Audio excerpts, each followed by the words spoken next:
রাস্তা থেকে আমাদের শিবগঞ্জ কালীবাজারের উদ্দেশ্যে যাচ্ছি এই মুহূর্তে। তো অনেক লোক চলে যাচ্ছে, আপনাদের অল্প অল্প করে দেখানোর চেষ্টা করছি। আর সবাই ঈদের সাজ রূপ, কেউ প্রাইভেট কার, হোন্ডার, কেউ অটো, ভ্যান, ব্যাটারি চালিত অটো রিক্সা, সব মিলিয়ে এক মনোরম পরিবেশ, সাথে পুলিশি প্রোটেকশন আছে।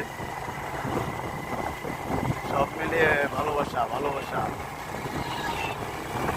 এগুলো আনারসের বাগান, এই পাশটা হচ্ছে আপনার সন্দেশপুর রাবার বাগান, বিশাল এলাকা নিয়ে। চুপি চুপি বলো কেউ জেনে যাবে, জেনে যাবে কেউ জেনে যাবে, ভয় করি না যেন কোনো কিছু, তুমি আমি আগাই বল। চুপি চুপি বলো কেউ জেনে যাবে।